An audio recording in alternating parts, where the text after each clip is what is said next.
Hello friends, নানান ব্যঞ্জনে তোমাদের সকলকে স্বাগত জানাচ্ছি।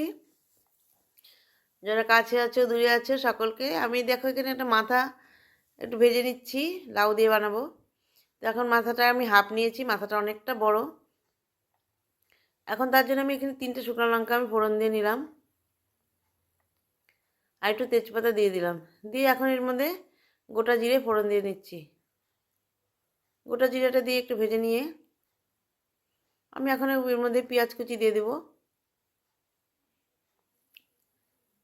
এখন এর মধ্যে পেঁয়াজ কুচি দিয়ে দেওয়ার আগে এখানে একটু আমি গরম মশলা দিয়ে দিলাম, 2টো এলাচ আর দারচিনি দিয়ে এখন এর মধ্যে পেঁয়াজ কুচিটা দিয়ে দিচ্ছি। এখানে 2টো পেঁয়াজ কেটে নিয়েছি, 2টো পেঁয়াজ দিয়ে এখানে আর আদা পেস্ট করে রেখেছি, আদা পেস্টটা আমি একটু পরে দেবো।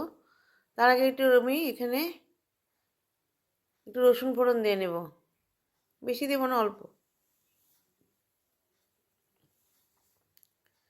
এই লোকাল রসুন যেটা ছোটো ছোটো, সেটাকে আমি একটু ফোড়ন দিয়ে নিলাম। ফোড়নটা দিয়ে নিয়ে এখন একটু ভালো করে ভেজে নিচ্ছি। এখন এর মধ্যে একটু টমেটো দিয়ে দেবো। এখন এর মধ্যে টমেটোটা দিয়ে দিচ্ছি। টমেটোটা দিয়ে ভালো করে ভেজে নিচ্ছি। এভাবে একটু লাল লাল করে ভেজে নিয়ে এখন এর মধ্যে জিরের গুঁড়ো আর ধনের গুঁড়ো দিয়ে দিলাম। জিরের গুঁড়ো আর ধনের গুঁড়োটা দিয়ে ভালো করে একটু ভেজে নিয়ে এখন এর মধ্যে লাউগুলোকে দিয়ে দিচ্ছি। তো যাই হোক, আমি লাউ দেওয়ার আগে আমি এখানে আদা পেস্টটা দিয়ে দিয়েছি, সেটা স্কিপ হয়ে গেছে। তো লাউগুলো সব দিয়ে দিলাম, দিয়ে এখন এর মধ্যে লবণ আর হলুদ দিয়ে দিচ্ছি। লবণ হলুদটা দিয়ে লাউটাকে ভালো করে মিশিয়ে নেব।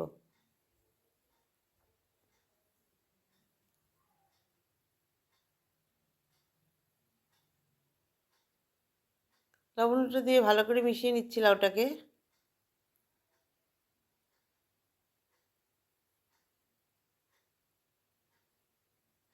আমি এক হাতে ক্যামেরা ধরে রেখেছি দেখি একটু নড়াচড়া করছে। তো এখন আমি এর মধ্যে দেখো কাঁচা লঙ্কাটা দিয়ে দিলাম। কাঁচা লঙ্কাটা ফেড়ে দিয়ে দিয়েছি, দিয়ে একটু ঢাকা দিয়ে দিলাম। কিছুক্ষণ পর ঢাকাটা উঠিয়ে এখন এর মধ্যে মটরশুঁটি দিয়ে দেবো। এখানে অল্প মটরশুঁটি দিয়ে দিলাম, দিয়ে একটু ভালো করে মিশিয়ে নিচ্ছি। এখন আবার একটু ঢেকে দিলাম। এখন ঢাকনাটা উঠিয়ে এখন এর মধ্যে মাছের মাথাটা দিয়ে দিলাম। মাছের মাথাটা দিয়ে লাউয়ের সাথে ভালো করে মিশিয়ে নিব। এভাবে ভালো করে মিশিয়ে নিয়ে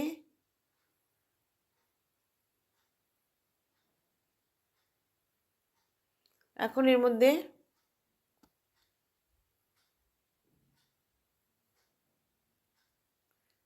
তো বন্ধুরা, তোমাদের যদি একটু ভালো লাগে তাহলে প্লিজ একটু কমেন্টস করবে ও সাবস্ক্রাইব করে পাশে এসো।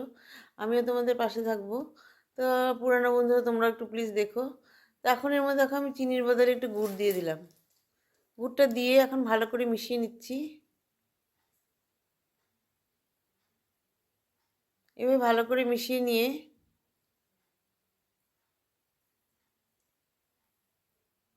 ঢেকে দিয়েছিলাম। এখন ঢাকনাটা উঠিয়ে এখন এর মধ্যে আমি 2 চামচ ঘি দিয়ে দেব।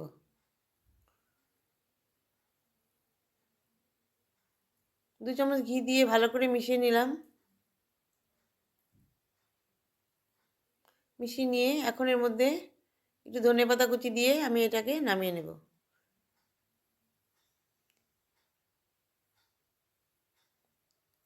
বন্ধুরা, তোমরা সবাই পাশে থেকো আমার, আর আমিও তোমাদের পাশে থাকবো। এখন ধনেপাতাটা দিয়ে এখন ভালো করে মিশিয়ে নিচ্ছি। আমার কাশিটা একটু কমছে না আর কি। তো এইভাবে ভালো করে মিশিয়ে নিয়ে আমার রান্নাটা হয়ে গেল। বন্ধুরা, তোমরা যেন সবাই ভালো থাকো এবং সুস্থ থেকো, অবশ্যই আমার পাশে থেকো। নমস্কার।